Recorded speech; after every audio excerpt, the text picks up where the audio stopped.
Bienvenido a Vivenex, este es tu segmento de cocina. Para el tip de hoy, nosotros vamos a utilizar aceite de oliva un poquito y papel aluminio.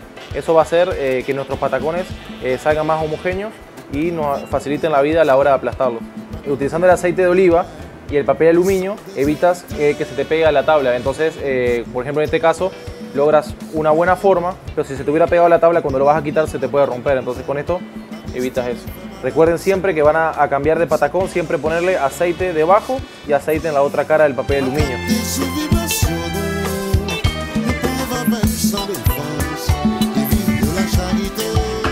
Con la ayuda de un cuchillo, ustedes pueden deslizar el cuchillo entre el patacón y el papel aluminio.